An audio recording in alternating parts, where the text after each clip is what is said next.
Hello, welcome to the another session of public administration. Today we are going to discuss about the evolution of public administration as a discipline. So it is an important chapter in UGC NET syllabus as theory part. And also it's a very important theory part for the public administration students. So let's know more about the public administration's evolution as a discipline. So first of all, public administration mainly stands for two implications. Like it first refers to the activity of administering the affairs of government, and like it's like enforcement of law and order, welfare activities for the public. These are examples for these affairs of government. And the second one is it is refers to a field of study like sociology, political science, such subjects. And as a field of systematic study, public administration is much more recent. Actually, it is only about 100 years old. And also, since ancient times, there is a lot of thinkers who have contributed so many administrative thought and practices towards it. Because Kaudilya, Aristotle, Machiavelli, these all are examples for this. Kaudilya's Arthashastra is one of the greatest writing about public administration. And who is Kaudilya? He was the prime minister of Chandragupta Maurya. Actually, he is relating towards Indian administration. And Aristotle's Politics is one of the most famous book, and these all are examples for the ancient time contributions towards the public administration. And public administration have its own evolution in India as administration system, because Indus Valley civilization, Mohenjo-daro, Harappa, these all are example for that. And anyways, in 18th century, there is a cameralism in Germany and Austria, and this cameralism was so much concerned with the systematic management of governmental affairs, and they showed a significant interest towards the study of public administration. So, what is cameralism and what it stands for? So, the cameralism was a German science of administration. So, the cameralism was a German science of administration and is mainly in 18th and early 19th century. And it is aimed at the strong management of centralized economy, and it is mainly for the benefit of the state, and it mostly concerned with the management of state's finance. It's mainly concerned with the state management of the state finances. So they undertook systematic research and topics related to the public administration. So their main objective is that main objective for their studies and research was to train candidates for their civil service. So they stressed the descriptive studies of structures, principles, procedures of public administration, and they emphasized the professional training of public officials. Anyways, public administration as a separate subject of study that is originated and developed mainly in USA. That's a important major thing, that is public administration as a separate subject of study that is originated and developed in USA. So let's know more about the stages in the evolution. So mainly public administration's development as a discipline, we can divide that into 5 stages. So that is the main thing about this evolution.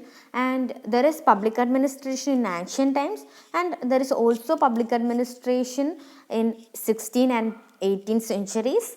So when we discuss about the evolution, the stages can be divided into 5.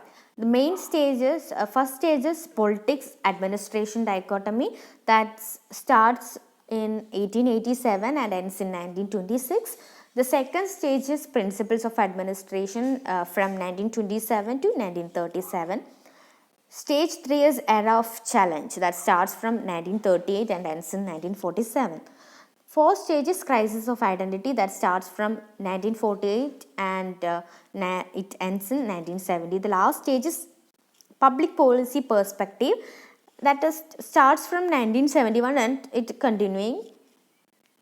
So when we discuss about the first stage, politics administration dichotomy, this is the first stage, and this is the beginning of the evolution of public administration as a discipline. So the basic theme of during this stage is that advocacy of separation of politics from administration. Actually, here there's happened a recommendation for the separation of politics from administration. Every scholars recommended for a separation of politics from administration. Mainly, the stage began with the publication of Woodrow Wilson's The Study of Administration. Actually, this is published in Political Science Quarterly in 1887, and this essay laid the foundation for a separate, independent, and systematic study of public administration.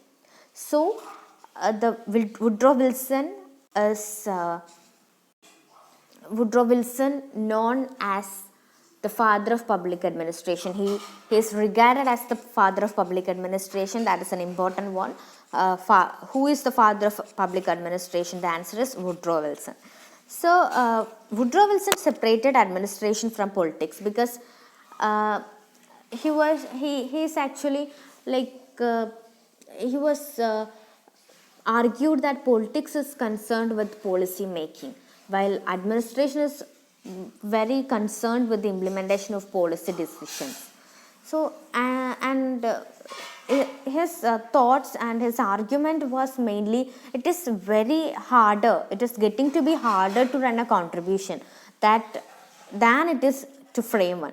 So he always supported for the separation of administration from politics.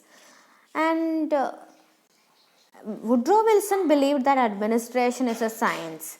So he always argued for that. And in 1900, Frank J. Goodenough published Politics and Administration as a book. So it also supported the separation of politics from administration, and Frank J. Goodenough is considered as the father of public administration of America. Like Frank J. Goodenough is considered as the father of American public administration because he made a conceptual distinction between two functions of government, that is politics and administration. So at last, the main thing that happened in this stage is that in 1926, L.D. White's Introduction to the Study of Public Administration was published. The importance of this book is that it is the first textbook on public administration. So that is the main events happened in politics administration dichotomy. This is the first stage, and that's all about the first stage. So let's go to the second stage, principles of administration. Principles of administration starts from 1927 and it ends in 1937. So during this stage, all scholars believed that there are some certain principles of administration. So that could be discovered and applied for increasing the efficiency and economy of public administration. So they argued that administration is administration, and so because the principles of administration have a universal validity and relevancy. So in this stage, the emphasizement of principles approach to administration is increased, and this stage starts with the publication of W.F. Willoughby's Principles of Public Administration in 1927. And he asserted that in administration there are certain fundamental principles of general application analogues to those characterized any science. So some of the major works in this stage is that Henry Fayol's Industrial and General Management, Mooney and Riley's Principles of Organization, and Mooney and Riley's Onward Industry, that's published in 1931. And this stage in the evolution of public administration reached its zenith with the appearance of Gulick and Ovick's paper on science of administration that's published in 1937, because this this paper led public administration for reaching its topmost level. So that's mainly about this stage, and this stage was emphasized on the principles approach to public administration, and public administration reached its reputational topmost level during this stage. So the next stage is era of challenge. It starts from 1938 and it ends in 1947.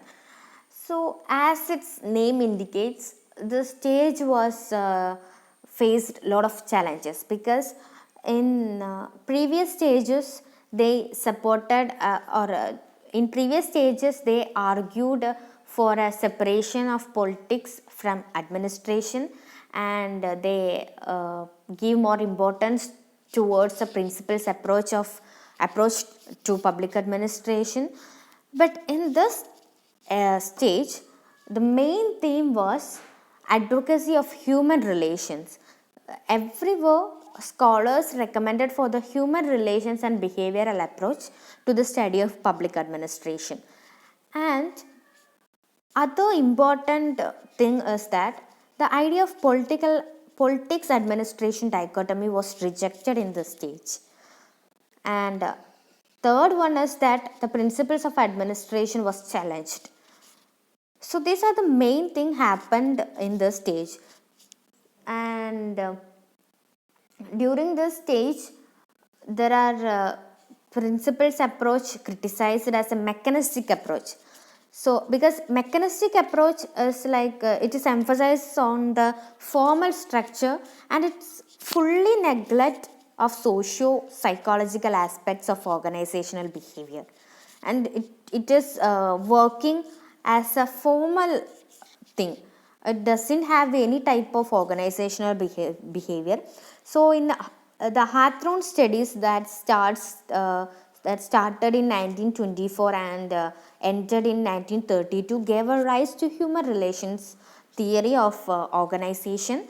So Herbert S. Simon rejected this idea of politics administration dichotomy, and Simon recommended an empirical approach to the study of public administration, because the Hawthorne studies that conducted under the leadership of Elton Mayo shook the foundations of principles approach to organization analysis, and these all are the main important things that happened in the era of challenge in the stage.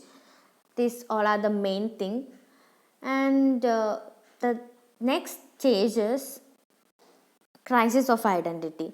This starts from 1948 and that's ended in 1970.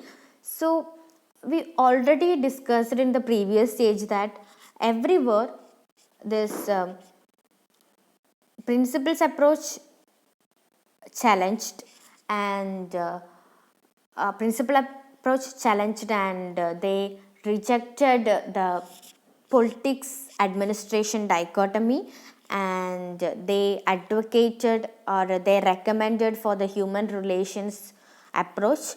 So the rejection of the political administration dichotomy and the principles of administration, public administration suffered from the crisis of identity, because these two stages these two stages reached or these two stages of public administration that leaded the public administration for reaching the reputational topmost level. But in the era of challenge, these all principles approach and the dichotomy, the politics administration dichotomy were rejected, principles of administration were challenged, and they recommended for the more human relations, and so the administration is totally suffered from a correct identity. They doesn't have any correct identity, that is whether it is politics or whether it is administration. They doesn't have any idea about that. So there is a suffering happened. So consequently, scholars of public administration reacted almost in two ways. So because they don't have any option, because they don't have any identity for their subject. So some of them returned to political science because they believed that political sciences also deals with public administration. So John Goss, in his article entitled Trends in the Theory of Public Administration, that's published in 1950, and it developed the thesis that a theory of public administration means in our time a theory of politics also. So it gave assistance for this. And second way is that some others move towards administrative science. So they founded the Journal of Administrative Science quarterly in 1956. So that's the final result of the stage. Everywhere scholars were reacted in two ways. Some of them returned to political science and some of them moved towards administrative science. And because they doesn't have any identity, so they have to choose any one of the identity for their studies, for their administration. So that is the main thing happened in this stage.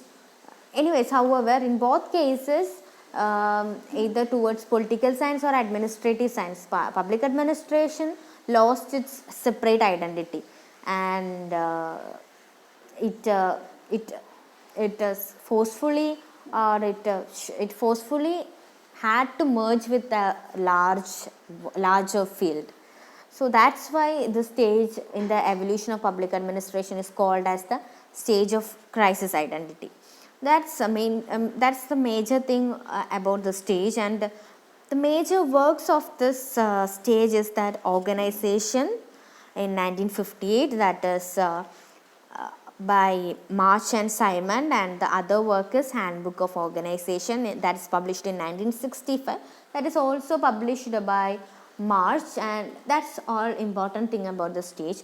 So the last stage is public policy perspective.